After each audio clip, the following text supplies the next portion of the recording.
Taarifa zetu za zilizala viwanjani kwa taarifa hii ya habari ya kifo, habari ya huzuni sana na simanzi. Kwa mara nyingine tena, kifo hakina huruma bwana, hakina muhula wala hakina wakati. Kimetunyakulia rafiki yetu Richard Were Omondi. Huyu ni kijana mdogo sana, mtayarishi wa kipindi hiki cha zilizala viwanjani, na amefariki leo mwendo wa saa 5 asubuhi wakati alipokuwa anaelekea zake kazini. Anakuja hapa kazini Mombasa Road katika eneo la Imara Daima, alikuwa anasafiria na pikipiki ile ikahusika kwenye ajali ya barabarani na lori aina ya trailer, na ndugu yetu, rafiki yetu, kipenzi chetu, mcheshi tena mpole, mwenye imani na mwenye kupenda kazi yake, Richard maarufu Richi, akaaga dunia hapo hapo mwendo wa saa 5.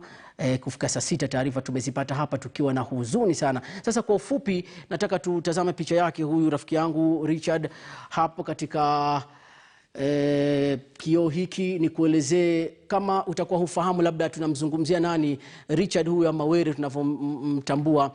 Yeye ndiye siku zote tunapofanya zilizala viwanjani yupo nyuma ya pazia kutayarisha. Wakati ninaposema nataka matokeo ya mechi, nataka tupate leo jedwali liko vipi, wafungaji bora, jana kaniekea kanambia baadhi waongezee wafungaji bora watu wafurahie. Na pia ni mcheshi, aliniambia jana Manchester United ni 50-50, hajui kama wangefuzu, na leo tunamkia taarifa hizi. Kwa hivyo lazima tumkumbuke na tumuenzi kwa sababu yeye ndio yupo nyuma pazia ya kutayarisha takwimu hizi. Yeye ni mtayarishaji upande wa takwimu, tunaziita graphics, na yeye huwa ndo anahusika. Ni mwenzetu tunayefanya naye kipindi, na kwa ajili ya hiyo leo tumeanza na yeye tukiombea familia yake wawe na subra na utulivu, na yeye mwenyewe tukimuomba Mungu amsamehe madhambi yake, amweke na wema, mtulize sehemu nzuri kule alipomchukua, kwa sababu safari ya kila mmoja ndio hiyo hiyo. Kama tunavyoambiwa, kila mmoja ataonja mauti, na Mungu hutoa, Mungu huchukua.